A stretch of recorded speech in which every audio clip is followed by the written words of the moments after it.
നമസ്കാരം, ശ്രീജേഷാണ്, friends academy.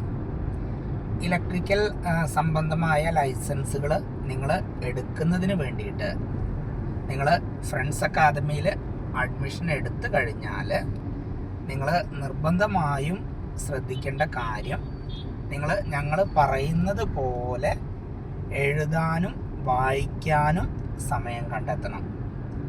നിങ്ങൾ ക്ഷമയോടുകൂടി, നിങ്ങൾ കുറ്റിപ്പുറം പാലത്തിൻ്റെ പണികൾ അറിയുന്ന ആളുകളായിരിക്കും. കുറ്റിപ്പുറം പാലത്തിൻ്റെ റെയിൽവേ ഓവർ ബ്രിഡ്ജിൻ്റെ മുകളിൽ ഒരു ഇരുമ്പിൻ്റെ ഒരു പാലം വരുന്നുണ്ട്. അതിനെപ്പറ്റി പലർക്കും അറിയാം.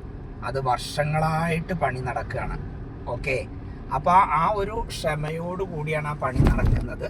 അതേപോലെ തന്നെ നിലവിൽ ലൈസൻസിങ് ബോർഡിൻ്റെ കാര്യങ്ങൾ 2-3 വർഷം വരെ ഡിലേ വരുന്നുണ്ട്. അപ്പോൾ നിങ്ങൾ ഈ ലൈസൻസ് എടുക്കാൻ വേണ്ടി തീരുമാനിക്കുക. അതേപോലെ തന്നെ ക്ഷമയോടുകൂടി കാത്തിരിക്കുക.